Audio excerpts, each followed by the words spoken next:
Good evening, everyone, and welcome to the second video of my vlog interview, kind of stream of consciousness series. So yeah, the topic of today's video is, should you go to college for your passion, to pursue your passion? I guess that kind of goes without saying. It's funny that, I would even ask this question because some people think that's the reason you go to college, is to pursue your passion. Me, I come from an immigrant family, and my parents moved us here when we were really young, and part of their reasoning in doing so was so we could go to college and, make good decisions, choose good majors, and then, hopefully get really good jobs that would pay well and, live the American dream, that type of thing. Yeah, so let's get right into it.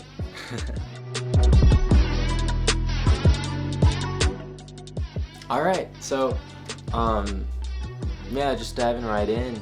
College for your dreams. Growing up, my dad played saxophone, played a lot of music. Like, I love music, listened to it all the time, was always in the household. He'd always have his keyboard out and ask me to play it, or his saxophone or something. And early on I took a real liking to guitar in particular, and growing up I just loved playing it. I wound up taking classes for it in middle school, and then eventually went to an arts high school where I played that. And towards the end of my senior year, my whole dream, what I wanted to do was I wanted to go to college for guitar and just be like an amazing guitarist, just amazing classical guitarist, jazz guitarist. I just wanted to be really, really good at guitar. And so I remember coming home and my parents asking, like, hey, so what do you want to do? What do you want to do for college, next year? And I was like, yeah, I really like playing guitar. I've been doing it for a couple years now, and I think I want to do that. And my mom, could see the look on her face. She was kind of like, my dad, I remember talking to him, was like the same thing, kind of like, even though my dad loved music and was super, musically inclined, like everyone in his family loves playing music and stuff, he still, he told me, son, I don't want you to struggle, in life. I don't want you to, go out, get this music degree, and then be unable to find work, or have to, work odd jobs the rest of your life to support your family. And college is expensive, he didn't want me to spend a ton of money to get the music degree and then, not be able to really do much for it or do much with it. And I decided, okay, yeah, I listened to them and I compromised, and I did economics as well. But here are just some things that I learned in school when I majored in music. I auditioned into the program, I think it was after my first semester at FSU. I started as an econ major, and then I auditioned into the program after that first semester. And going into the program, I didn't really know what to expect. It was pretty exciting though, because the class sizes were really small compared to the class sizes for econ stuff. Like econ stuff, the minimum class size my freshman year was 400 students. It was crazy. So I didn't really have a good opportunity to talk to people or actually get to know anyone, just because I felt like I was constantly in a crowd, But yeah, I did the music. I got into the music school, college of music, and the class sizes there, music theory, music history, those class sizes were really small. It was 20 kids or so. And then I got to meet the other guitarists in my year as well. Some were performance majors, some other people who were just principal level like me, and I got to meet all of them as well, and it was really, really cool. It was great, just to be a part of this group. It finally kind of felt like I had somewhere that I sort of belonged in college, because up to that point it just sort of felt like I was a number, one of 5,000 or 6,000 or something crazy, just because I was always surrounded by tons of people. So that was really nice. It gave me a sense of community. The classes were really tough, and that's not really something I was thinking about going in. I thought, oh, music theory, okay, it's not going to be that bad. Music theory was one of the most difficult things I've ever had to do in my life. I'm just going to be completely honest. I've taken calculus, I've taken econometrics, I've taken analysis of economic data. I've taken a lot of really kind of difficult classes, And still to this day, like even after all the degrees are done and stuff, I still wholeheartedly believe music theory is one of the most difficult things I've ever had to do. Yeah, just dictation, which is really like play on the piano or something. They'll play like a melody, or they'll play like a succession of chords, and you have to, and all they'll give you is like the starting pitch of like the melody or the starting pitches of the chords, and then you have to map incrementally the distances that those pitches are moving, chord to chord, or in the melody from pitch to pitch. And it was hard. It was really, really hard. I had to develop like this system. I can make a video about that later if anyone's like struggling with that. But yeah, so there was that. And then another hard thing about being a music major was I had to take all of these low credit hour classes. So in college, the average credit hour that you would have to take per semester for like scholarships and stuff was like 12. And normally with academics, like an academic course is like 3 credit hours. So maybe like 4 academics and you're good, like you're done for the semester.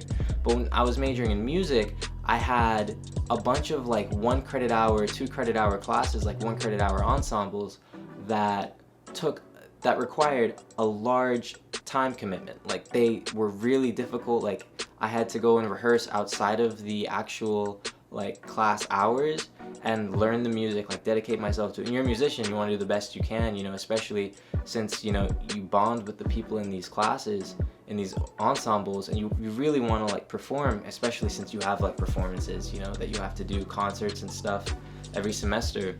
And it was funny, I found myself working harder in 1 credit hour ensemble classes than I was in like 3 credit hour like academic classes, which I thought was like hilarious, And since they're only 1 credit hour, sometimes you have to fill your schedule with like a bunch of them in order to graduate on time. So you'd have like maybe 3 ensembles or 2 ensembles, and then you'd have like another 1 credit hour like sight singing class. And that class was also really hard.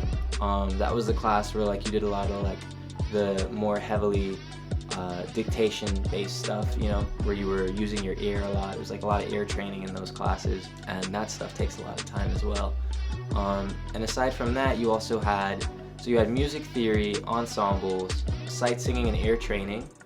All of these already are like pretty weighty when you add them on top of your academics if you're like double majoring.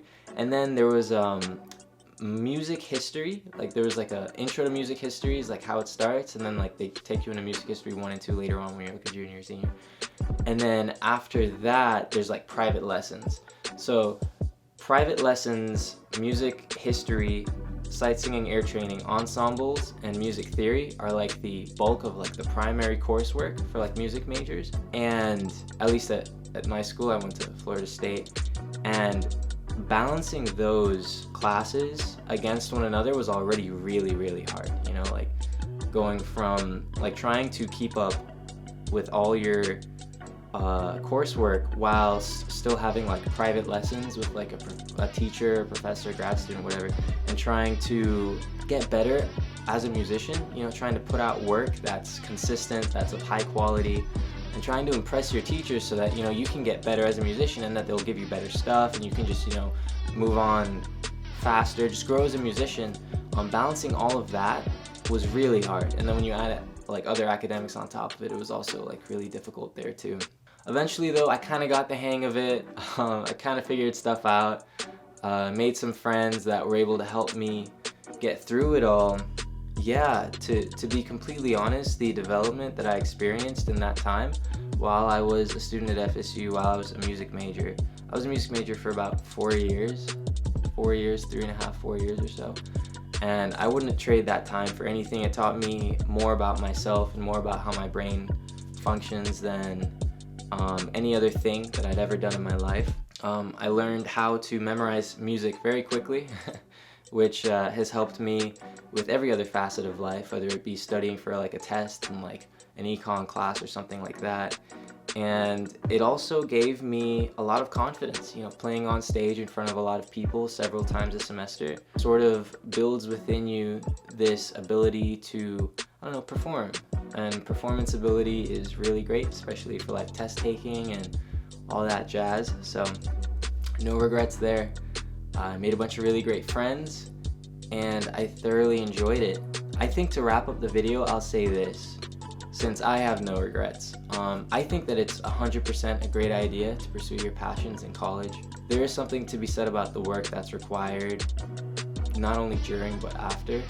Like if I had just done music, I don't think I would have been able to find work, at least not as easily as I did with econ. Like even the econ took me a while, like it took me a really long time. But like for example, with this COVID stuff going on, a lot of the restaurants are shut down, so there's not very many gigs available for musicians. And the ones that are, you know, you're kind of putting yourself at risk, going into like an area where there's a lot of people or where there's people eating and talking, you know, and they're kind of spreading aerosols, you know, stuff like that. I don't know if that's the right word. But yeah, I think it's 100% worth it to pursue your passions in college, but just be prepared to really work if you do so. And I mean, you're gonna work regardless, so might as well work for something you love, right? All right, thank you. That's it for the video. Peace.